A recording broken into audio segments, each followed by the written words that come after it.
السلام علیکم ورحمۃ اللہ وبرکاتہ۔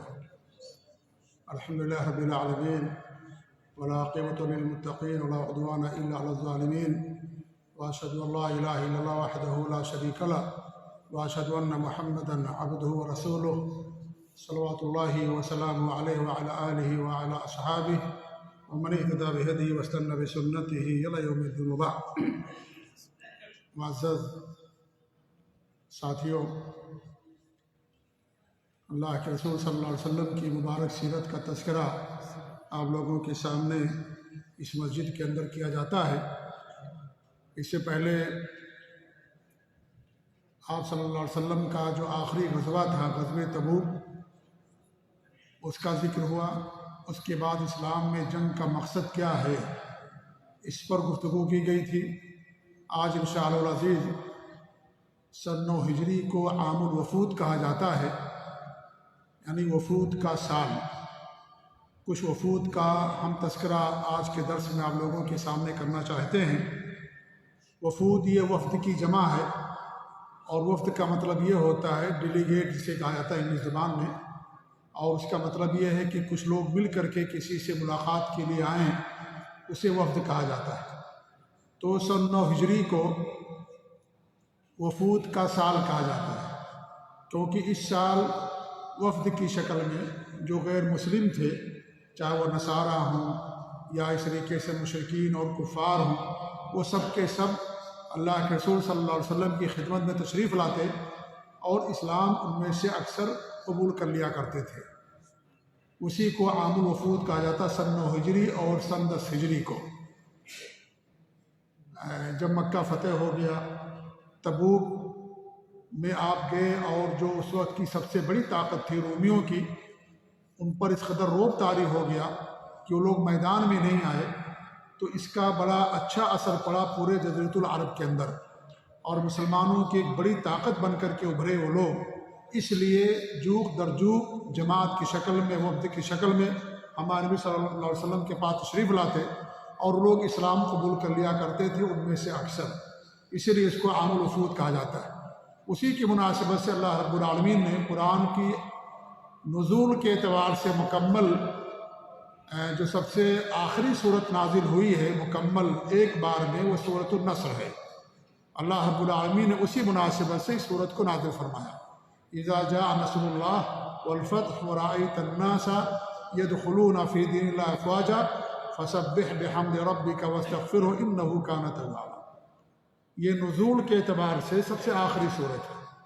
اس کے بعد کوئی مکمل صورت نہیں اتری، آیتیں اتری ہیں، صورت کے نزول کے اعتبار سے آخری صورت ہے، جس میں اللہ رب العالمین ارشاد فرمایا۔ اس کا مفہوم یہ ہے کہ جب اللہ تعالیٰ کی مدد آ جائے اور فتح تم کو مل جائے، فتح یعنی فتح مکہ، وَرَأَيْتَ النَّاسَ يَدْخُلُونَ فِي دِينِ اللَّهِ أَفْوَاجًا، اور آپ دیکھ لیں کہ لوگ اسلام کے اندر فوج در فوج داخل ہو رہے ہیں۔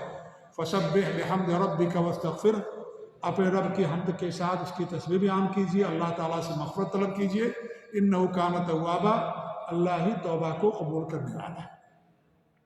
یہ اسی مناسبت سے اللہ رب العالمین نے اس صورت کو نازل فرمایا۔ مورخین اور اہل سیر نے بیان کیا ہے کہ 70 سے زیادہ وفود اللہ کے رسول صلی اللہ علیہ وسلم خدمت میں آئے۔ بہت سارے وفود کا ذکر صحیح بخاری کے اندر بھی موجود ہے اور حدیث کی دیگر کتابوں میں۔ چند وفود کا ذکر میں آپ کو لوگوں کے سامنے کرنا چاہتا ہوں۔ انہی میں سے ایک وفد ہے، وفد عبد القیس۔ یہ 13 یا 14 آدمیوں پر مشتمل تھا، اور یہ سارے کے سارے مسلمان ہو گئے تھے۔ ان کے سردار تھے الاشج۔ جب وہ آئے ہمارے نبی صلی اللہ علیہ وسلم کے پاس، پورا قافلہ آیا 13-14 آدمیوں پر مشتمل، تو ہمارے نبی نے ان کے بارے میں فرمایا فیک خصلتین یا خصلتان، تمہارے اندر 2 ایسی خصلتیں ہیں یحبہم اللہ، کہ اللہ تعالیٰ ان دونوں خصلتوں سے محبت کرتا ہے۔ الحلم والانات، حلم اور انات۔ حلم کہتے ہیں بردباری کو، بردباری کو حلم کہا جاتا ہے، یعنی کوئی آدمی آپ پر زیادتی کرے، آپ پر ظلم کرے، آپ سے صبر کر لیں، برداشت کر لیں، اس کا جواب اس سے نہ دیں، انتقام نہ لیں، اس کو بردباری کہا جاتا ہے۔ والانات، اور جلدی نہ کرنا، عجلت سے کام نہ لینا۔ کچھ لوگ جلد باز ہوتے ہیں، کہ کوئی بھی چیز سنی اپنے بارے میں یا کوئی فیصلہ کرنا ہوا فوراً فیصلہ کر لیتے ہیں، اس کے انجام پر غور و فکر کیے بغیر اس کا کیا نتیجہ نکلے گا، کیا نقصانات ہو سکتے ہیں، فائدہ کیا ہو سکتا ہے، اس پر غور کرنے کے بجائے فوراً فیصلہ کر لیتے ہیں، جلد بازی سے کام لیتے ہیں۔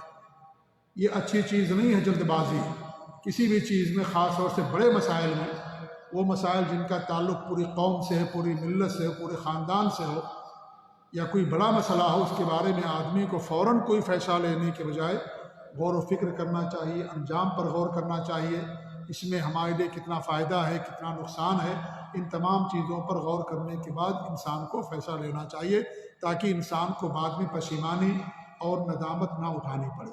تو اسی کو انات کہا جاتا ہے، الانا، یعنی جلد بازی نہ کرنا، سوچ بچار کے بعد فیصلہ کرنا، اس کو الانات کہا جاتا ہے۔ یہ ابو داؤد کی روایت ہے، تو آپ نے فرمایا تمہارے اندر دو ایسی خصلتیں ہیں جن سے اللہ رب العالمین بے حد محبت کرتا ہے، یا جن دو خصلتیں اللہ تعالیٰ کو محبوب ہیں۔ ایک اور عبد آئی جس کا نام تھا وہ عبد ثقیف، آپ نے مسجد میں ان کے لیے خیمہ لگوا دیا تھا، قبہ لگوا دیا تھا۔ وہ سارے کے سارے مسلمان ہو گئے تھے، جو وفد آیا تھا، جو لوگ آئے تھے۔ ان کے ہاں ایک بت تھا، اس بت کو ڈھانے کے لیے چند صحابہ کے ساتھ آپ صلی اللہ علیہ وسلم نے خالد بن ولید رضی اللہ تعالیٰ عنہ کو بھیجا کمانڈر بنا کر کے۔ ان میں مغیرہ بن شعبہ رضی اللہ تعالیٰ عنہ بھی تھے۔ تو جب یہ لوگ وہاں پہنچے قبیلے ثقیف کے پاس وہ ڈھانے کے لیے، تو مغیرہ بن شعبہ نے کہا کہ میں آج آپ لوگوں کو تھوڑا سا ہنسانا چاہتا ہوں۔ جب انہوں نے بت کو کلہاڑی ماری تو خود گر پڑے اور ایڑیاں اپنی رگڑنے لگے، پٹکنے لگے۔ تو یہ بناوٹی منظر دیکھ کر کے ثقیف کے جو لوگ مسلمان نہیں ہوئے تھے، انہوں نے کیا کہا کہ ہماری دیوی کا اس پر اثر ہو گیا ہے اور دیوی نے اسے مار ڈالا۔ اتنا سننا تھا حضرت مغیرہ بن شعبہ رضی اللہ تعالیٰ عنہ کا، وہ فوراً کھڑے ہو گئے اور کہنے لگے تمہارا برا ہو، یہ مٹی اور یہ پتھر کیا کر سکتے ہیں۔ پھر جو سب سے اونچی دیوار تھی اس دیوار پر چڑھ گئے وہ بھی، اور ان کے ساتھ کئی صحابہ بھی چڑھ گئے، اور پھر اسے زمیں بوس کر دیا، اسے ڈھا دیا۔ تو اس طریقے سے ایک یعنی انہوں نے لوگوں کو ہنسایا بھی، اور بت کی کیا نام ہے کمزوری اور اس کی بے بسی بھی سب کے سامنے واضح ہو گئی۔ جو بت کچھ نہیں کر سکتا ہے، تم نے اپنے ہاتھوں سے بنایا، پتھر سے تراش کر کے بنایا، اور پھر یہ بت کیا کر سکتے ہیں تمہارا۔ تو یہ ایک طرح سے ان کی بے بسی، اس کی بے بسی لوگوں کے سامنے ظاہر بھی کرنا تھا، اور بے بسی بھی اس کی لوگوں کے سامنے واضح ہوگی۔ تو یہ بھی ایک وفد آیا تھا ثقیف کا، اور یہ قطیف نہیں ثقیف میں کہہ رہا ہوں، یہ وفد اللہ کے رسول کے پاس آیا، اور سارے کے سارے جو وفد میں آئے تھے وہ مسلمان ہو گئے تھے۔ ایسے ایک وفد آیا تھا نجران کا، یہ 60 افراد پر مشتمل تھا، یہ سارے کے سارے عیسائی تھے۔ آپ نے بھی ان کو مسجد میں ٹھہرایا تھا۔ انہوں نے کچھ سوالات کیے، آپ نے ان کے سوالات کا جواب دیا۔ عیسیٰ علیہ السلام کے بارے میں پوچھا، کیونکہ کرسچین تھے۔ ہمارے نبی نے بتا دیا کہ اللہ کے بندے تھے، اللہ کے نبی اور رسول تھے، اور بغیر باپ کے اللہ ہم کو پیدا کیا، قوت گویا عطا فرمائی، انجیل اللہ نے ان کو عطا کیا، اور وہ بھی اللہ کے بندوں میں سے ایک بندے تھے، نبی تھے، توحید کی دعوت دی، لوگوں کو شرک سے روکا۔ یہ ساری باتیں ہمارے بھی ان کے سامنے بیان کی، لیکن وہ اپنے غلو اور شرکیہ عقیدے پر ڈٹے رہے اور باز نہیں آئے۔ اس پر اللہ رب العالمین نے سورہ آل عمران کی چند آیتیں اتاری، سورہ 69 سے لے کر کے 61 تک 3 آیتیں۔ اللہ تعالیٰ نے فرمایا ان آیتوں کے اندر کہ ان مثل عیسیٰ عند اللہ کمثل آدم خلقہ من تراب ثم قال له کن فیکن، کہ عیسیٰ علیہ السلام کی مثال اللہ تعالیٰ کے نزدیک آدم جیسی ہے، جس آدم کو اللہ رب العالمین نے مٹی سے پیدا کیا۔ ثم قال له کن فیکن، پھر اللہ رب العالمین نے کہا ہو جا، تو وہ ہو گئے۔ اللہ نے کہا کہ ان کی مثال عیسیٰ علیہ السلام کی آدم کی جیسی ہے۔ آدم علیہ السلام کو اللہ رب العالمین نے بغیر ماں اور باپ کے پیدا کیا۔ حضرت عیسیٰ علیہ السلام کی تو ماں تھی، باپ نہیں تھے۔ حضرت آدم علیہ السلام کی نہ ماں تھی نہ باپ تھے، مٹی سے اللہ رب العالمین کو پیدا کیا۔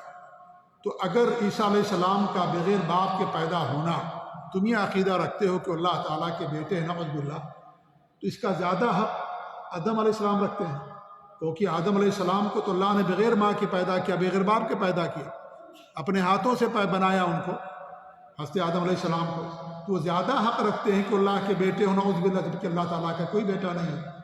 ان کی تو ماں تھی، ان کا تو ماں تھی، نہ کوئی باپ تھا ان کا، مٹی سے اللہ رب العالمین ان کو پیدا کیا۔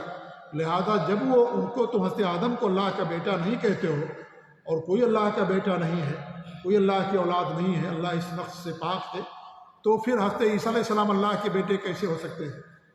اور حضرت عیسیٰ علیہ السلام کو بغیر باپ کے پیدا کرنا یہ اللہ رب العالمین کی بہت بڑی قدرت ہے۔ اس سے بڑی قدرت یہ ہے کہ بغیر ماں اور باپ کے پیدا کرنا، تو دونوں چیزیں حضرت آدم علیہ السلام کے اندر پائی جاتی ہیں۔ تو جب حضرت آدم علیہ السلام اللہ کے بیٹے نہیں ہو سکتے، تو عیسیٰ علیہ السلام اللہ تعالیٰ کے بیٹے کیسے ہو سکتے؟ نعوذ باللہ۔ تو اللہ رب العالمین نے اس آیت کے ذریعے سے پر تردید کی، اور پھر کیا فرمایا؟ الحق من ربک، حق تمہارے رب کی طرف سے ہے، فلا تکن من الممترین، تم شک کرنے والوں میں سے نہ بنو۔ فمن حاجک فیہ من بعد ما جاءک من العلم، علم آ جانے کے بعد اگر کوئی آپ سے لڑائی کرے، جھگڑا کرے، فقل تعالوا، تو آپ ان سے کہہ دو کہ آؤ، ندعو ابناءنا وابناءکم ونساءنا ونساءکم وانفسنا وانفسکم، تم اپنی اولاد کو بلاؤ، ہم اپنی اولاد کو بلاتے ہیں، تم اپنی بیویوں کو بلاؤ، ہم اپنی بیویوں کو بلاتے ہیں، اور ہم دونوں اپنی جانیں لے کر کے نکلتے ہیں، ثم نبتہل، پھر ہم مباہلہ کرتے ہیں، یعنی یہ کہتے ہیں کہ فنجعل لعنۃ اللہ الکاذبین، کہ اللہ تعالیٰ کی لعنت ہو جھوٹوں کے اوپر۔ اس آیت کو آیت مباہلہ کہا جاتا ہے، مباہلہ والی آیت۔ اس میں اللہ نے کیا فرمایا؟ نبتہل، آؤ ہم مباہلہ کرتے ہیں۔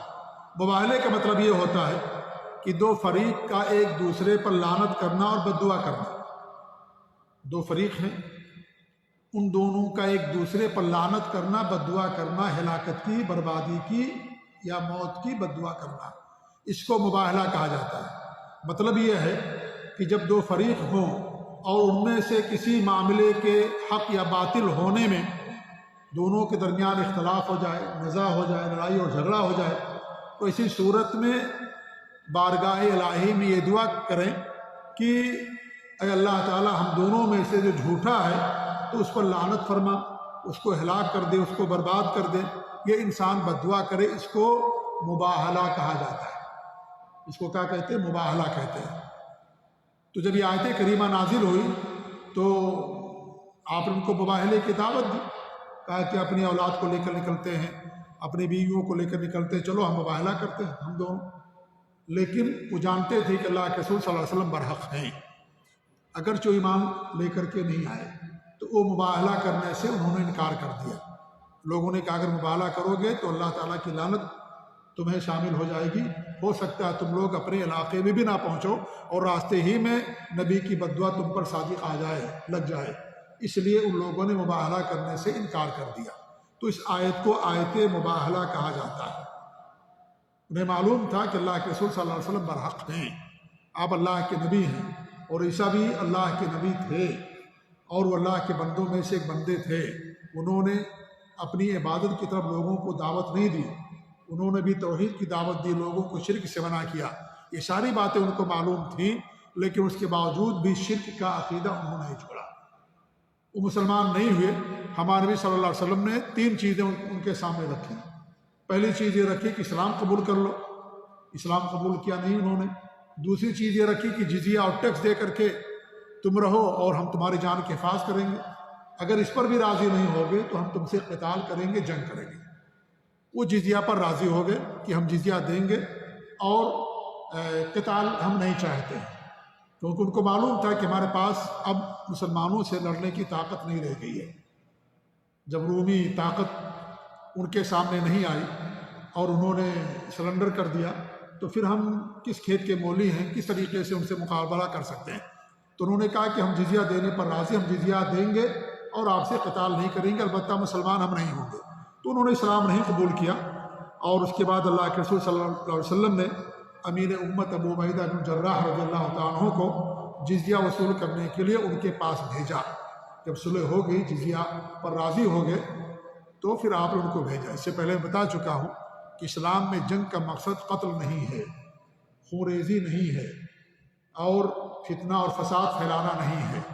اسلام میں جنگ کا مقصد یہ ہے کہ جو رکاوٹیں ہوں اسلام قبول کرنے میں، ان رکاوٹوں کو دور کر دینا، اسلام کی توحید کی حجت قائم کر دینا، یہ اصل ہے اسلام میں جنگ کا مقصد۔ خون خرابہ اسلام میں جنگ کا مقصد نہیں ہے، اسی لیے سب سے پہلے ان کو اسلام کی دعوت دی جائے گی۔ اسلام قبول کر لے، معاملہ حل ہو گیا۔ اگر اسلام نہیں قبول کرتے ہیں، جزیہ دینے کے لیے کہا جائے گا، اپنے دین پر رہیں، اپنے مذہب پر رہیں، اپنے دھرم پر رہیں، وہ ہمیں جزیہ دیں، ہم ان کے جان، ان کے مال، ان کی عزت و آبرو کی حفاظت کریں گے اسی پیسے کی عوض۔ یہ مقصد نہیں کہ لوگوں کا قتل کرنا یا خون خرابہ کرنا، یہ مقصد نہیں اسلام کے اندر جنگ کا، جہاد کا۔ اصل مقصد یہ کہ اسلام کی دعوت کو ان تک پہنچانا ہے۔ لہذا سب سے پہلے اسلام قبول کریں۔ اسلام قبول نہیں کرتے ہیں، جزیہ دیں، جزیہ نہیں دیتے ہیں، تب پھر ان سے ہم جنگ کریں گے۔ جنگ یہ تیسرا اسٹیپ ہے، تیسری سیڑھی ہے، تیسرا مرحلہ ہے۔ یہ سب سے پہلا مرحلہ جنگ کرنا نہیں ہے۔ اس لیے آپ صلی اللہ علیہ وسلم جب کسی علاقے پہنچتے تھے رات میں تو فوراً حملہ نہیں کرتے تھے، انتظار کرتے تھے۔ ہو سکتا ہے یہاں کے لوگ مسلمان ہو گئے ہوں، رات ہے، صبح جب ہوتی تھی تو آپ ان پر 3 چیزیں پیش کرتے تھے: اسلام قبول کر لو الحمدللہ، یا جزیہ دینے پر راضی ہو جاؤ، یا پھر جنگ کے لیے تیار ہو جاؤ۔ جنگ آخری آپشن اور تیسرا مرحلہ ہوتا تھا، سب سے پہلا مرحلہ جنگ کرنا نہیں ہوتا تھا۔ تو یہ بھی وفد آیا تھا نجران کا، اور نصارہ تھے، سب کے سب کرسچین تھے۔ چوتھا وفد تھا بنو حنیفہ کا، اور بنو حنیفہ ہی کے قبیلے کا تھا مسیلمہ کذاب، جس نے بعد میں نبوت ہونے کا دعویٰ کیا، نبی بننے کا دعویٰ کیا تھا۔ اس وفد میں مسیلمہ بھی شریک تھا، جو ہمارے نبی صلی اللہ علیہ وسلم کے پاس آیا تھا، اور اسے چھوڑ کر کے وفد کے سارے لوگ مسلمان ہو گئے تھے۔ ہمارے نبی نے پوچھا کوئی اور بھی باقی ہے تم میں سے؟ تو لوگوں نے کہا کہ ایک آدمی، اس کا نام مسیلمہ ہے، لیکن ہمارے نبی کے پاس نہیں ہے۔ اسے تکبر کیا، غرور کیا، اور اس کی خواہش تھی کہ امارت مجھے مل جائے۔ لوگوں نے کہا کہ اس کا کہنا یہ ہے کہ اللہ کے رسول کے بعد امارت ہمارے پاس ہونی چاہیے، تو ہم ان کی اتباع کریں گے، ان کی پیروی کریں گے، ان کی بات مان لیں گے۔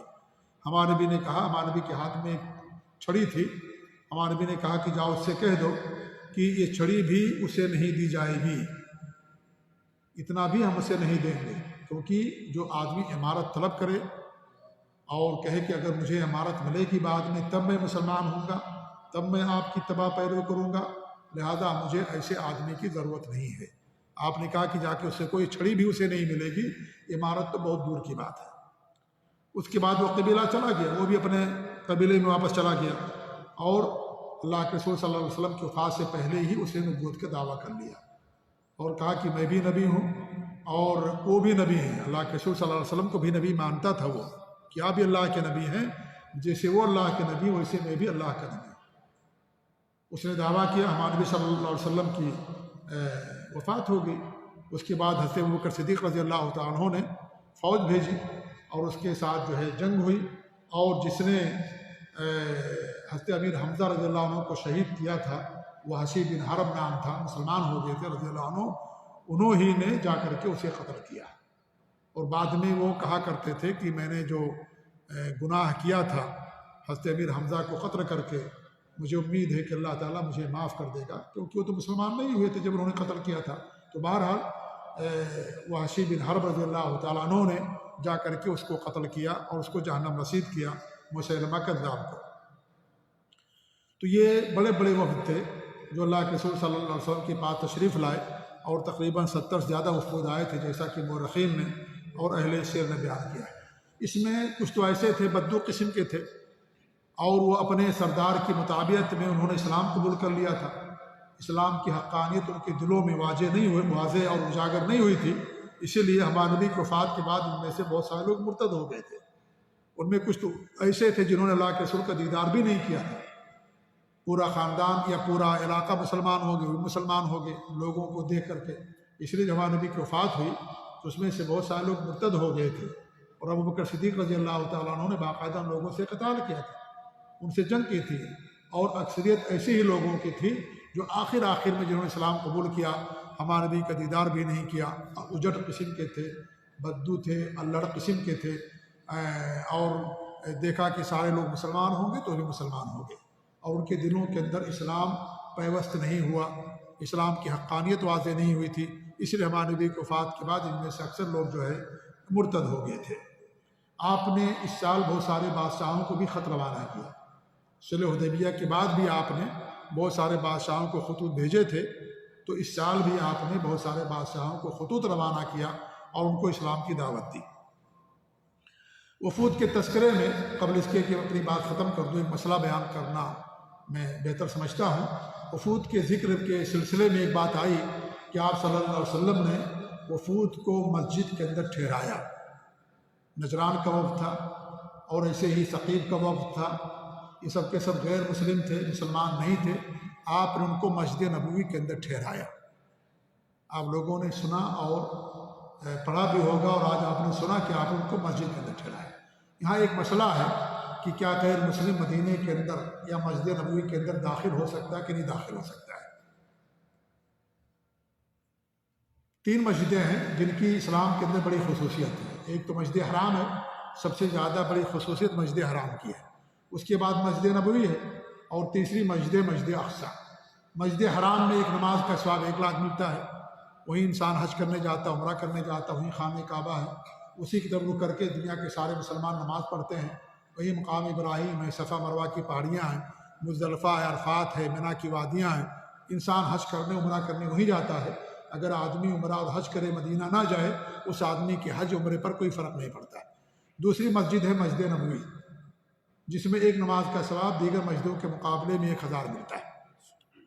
وہی ہمارے نبی صلی اللہ علیہ وسلم نے اپنی زندگی کے آخری 10 سال گزارے، ہمارے نبی کی قبر بھی مدینہ کے اندر ہی ہے۔ تو دوسری مسجد مسجد نبوی ہے۔ تیسری مسجد مسجد اقصیٰ ہے، جہاں پر ایک نماز کا ثواب 250 ملتا ہے۔ حضرت جابر رضی اللہ عنہ فرماتے ہیں کہ ہم اللہ کے رسول صلی اللہ علیہ وسلم کے ساتھ ہم ایک مجلس میں بیٹھ کر کے مسجد قباء، مسجد اقصیٰ کا اور مسجد نبوی کا ذکر کر رہے تھے کہ کہاں پر اجر کتنا ملتا ہے۔ تو ہمارے نبی صلی اللہ علیہ وسلم نمودار ہوئے تو آپ نے فرمایا کہ مسجد اقصیٰ کے اندر 4 نماز پڑھنا ہماری مسجد میں 1 نماز کے برابر ہوگا۔ تو اسے کیا معلوم ہوا کہ مسجد اقصیٰ میں 1 نماز کا ثواب 250 ملتا ہے۔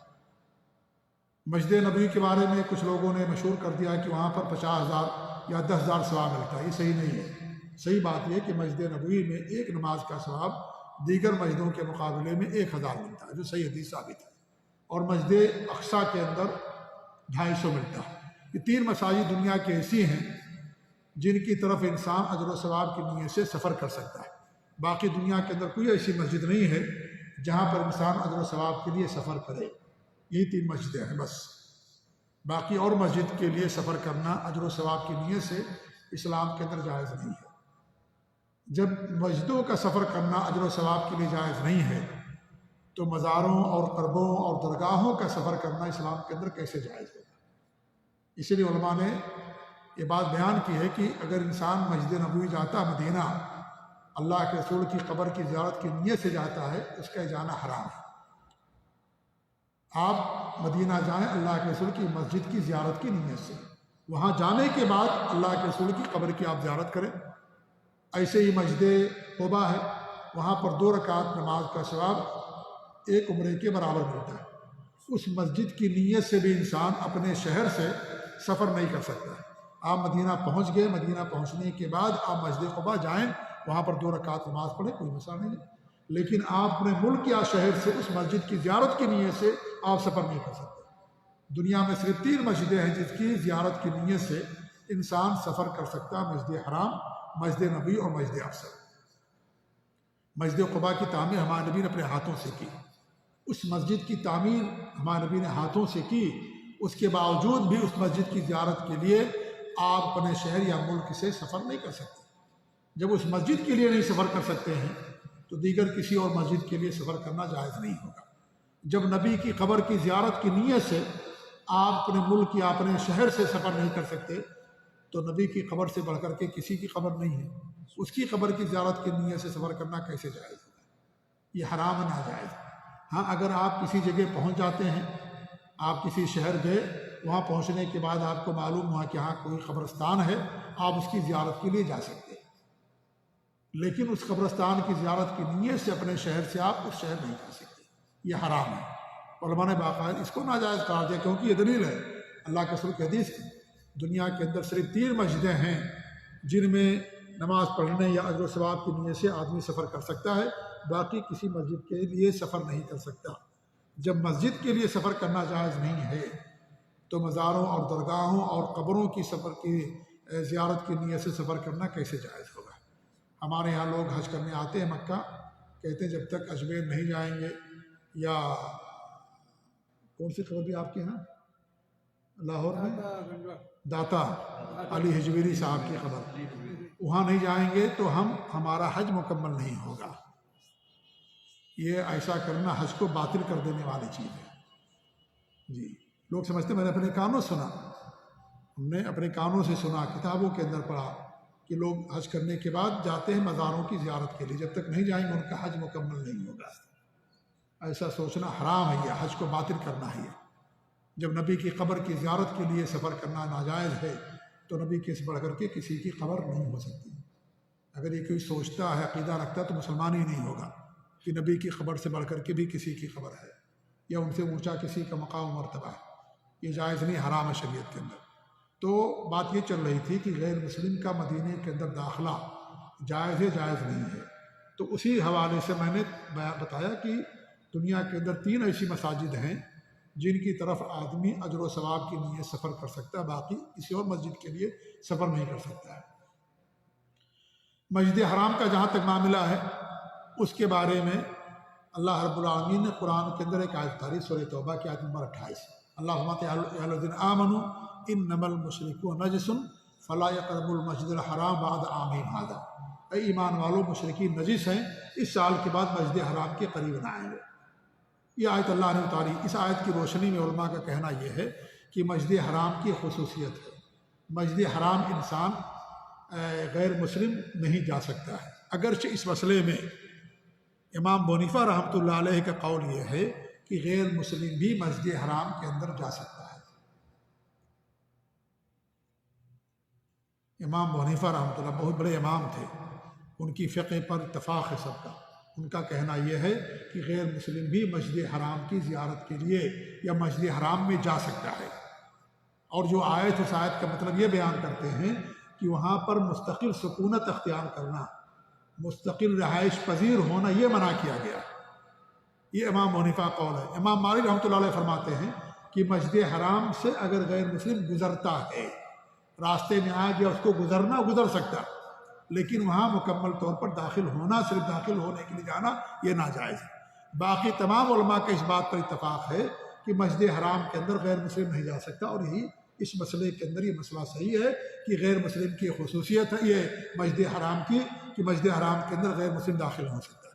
مسجد حرام کو چھوڑ کر کے باقی جو بھی مساجد ہیں، ہر مسجد کے اندر غیر مسلم داخل ہو سکتا ہے، مدینے میں بھی داخل ہو سکتا ہے، مدینے کے اندر بھی داخل ہو سکتا ہے۔ اس کے بارے میں تمام علماء کے فتاوے موجود ہیں۔ امام ابو حنیفہ رحمۃ اللہ علیہ تو مسجد حرام میں بھی جانے کے قائل ہیں، باقی اور ائمہ اس بات کے قائل نہیں ہیں، لیکن مدینہ اور مسجد نبوی یا مسجد اقصیٰ، ان مساجد کے اندر تمام علماء کا اتفاق ہے کہ وہاں پر غیر مسلم مصلحت کی خاطر، ضرورت کی خاطر غیر مسلم وہاں پر جا سکتا ہے۔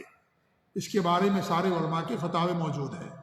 امام بغوی رحمۃ اللہ علیہ فرماتے ہیں جہاں تک حرم مکی کی بات ہے تو اس میں داخلہ منع ہے، اور قرآن کی آیت کی دلیل انہوں نے پیش کی، یا ایھا الذین آمنوا انما المشرکون نجس فلا یقربوا المسجد الحرام بعد عامہم ھذا، کہ آج اس سال کے بعد غیر مسلم مسجد حرام کے قریب نہ آ جائیں۔ تو کہتے ہیں کہ اس کے بارے میں یہ ہے کہ مسجد حرام میں غیر مسلم نہیں جا سکتا۔ اب رہا مدینے کا، تو فرماتے ہیں کہ مدینے میں حاکم وقت کی اجازت سے داخل ہو سکتے ہیں۔ عمر فاروق رضی اللہ عنہ کے دور خلافت میں کفار وہاں تجارت کی غرض سے آتے جاتے رہتے تھے۔ امام بغوی فرماتے ہیں، امام نووی فرماتے ہیں غیر مسلم کو حجاز کے علاقے میں سفر کرنے سے نہیں روکا جائے گا، اور حجاز میں مدینہ داخل ہے، البتہ حرم مکی میں غیر مسلموں کو کسی بھی صورت میں داخل ہونے کی اجازت نہیں دی جائے گی، یہ امام نووی فرماتے ہیں۔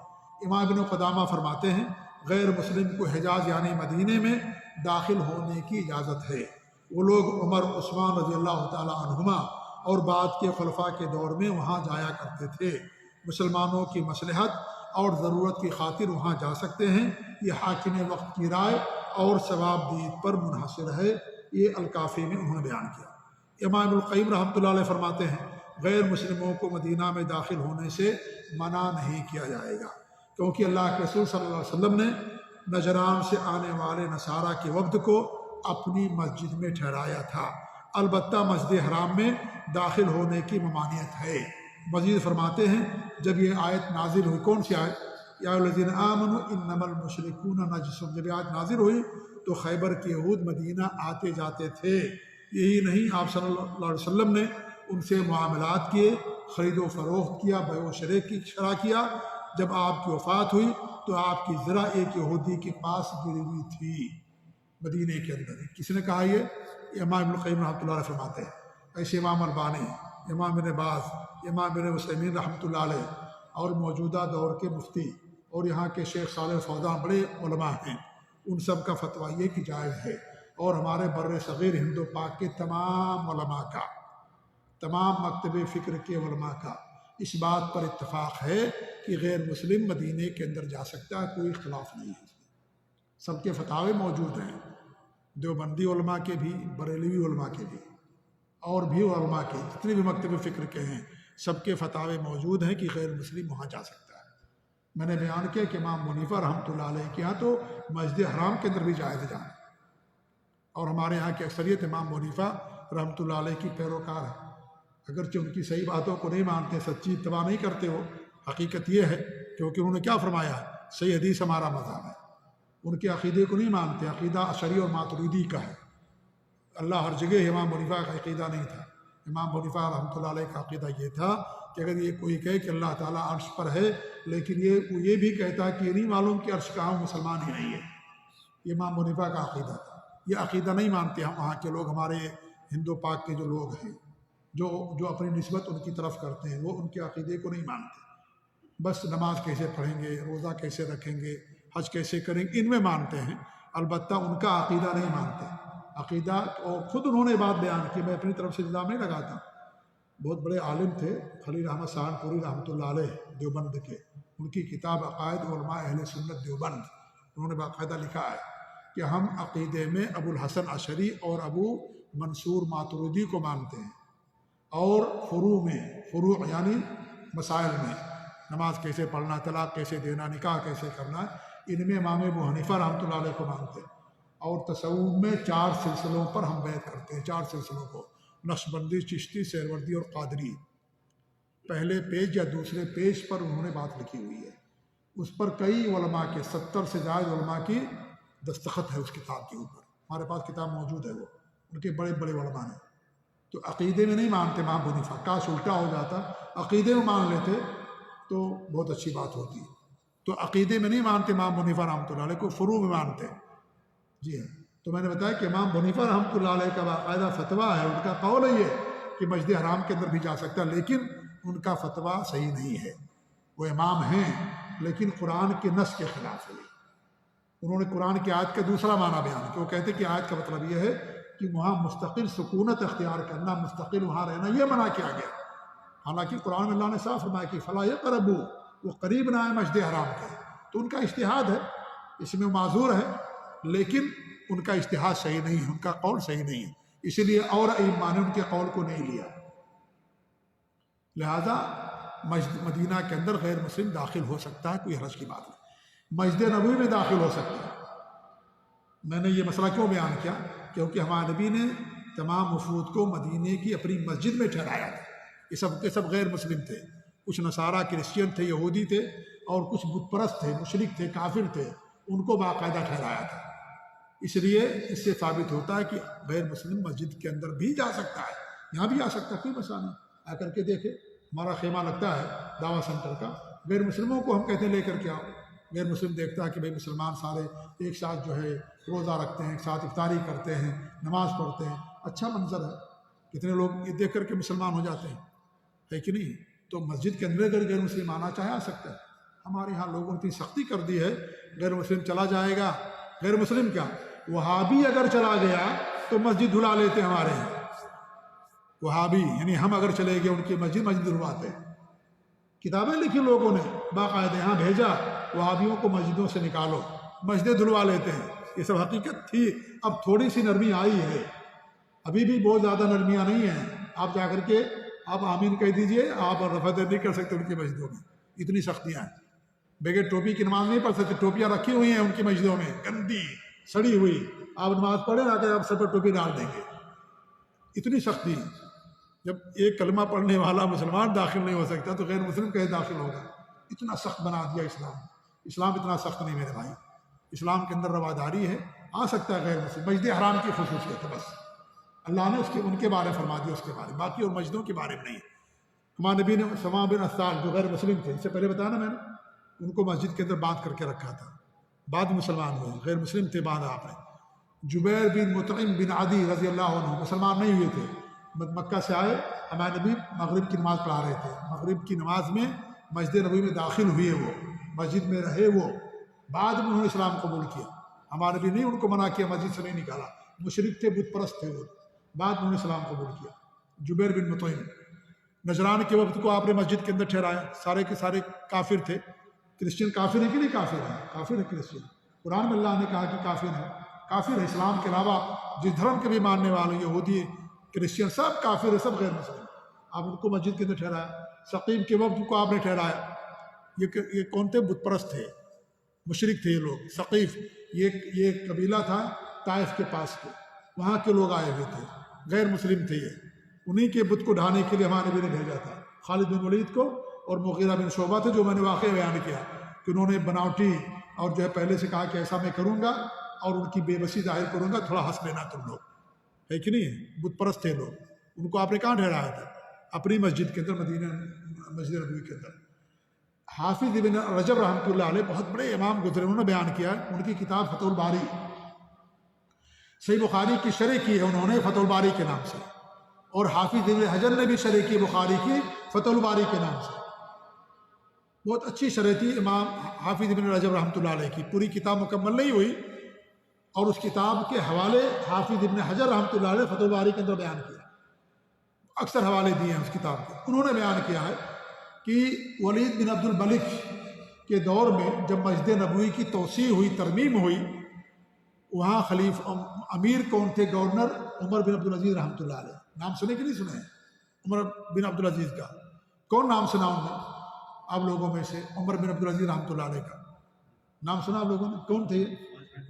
پانچویں خلیفہ کہا جاتا ان کو, خلیفہ راشد, بڑے عدل اور منصف والے تھے عمر بن عبدالعزیز رحمۃ اللہ علیہ. وہ وہاں کے گورنر تھے. کون؟ ولید بن عبد الملک کے دور میں. کہاں کے؟ مدینہ کے. اور ولید بن عبد الملک کے دور میں مسجد کی توسیع ہوئی ہے.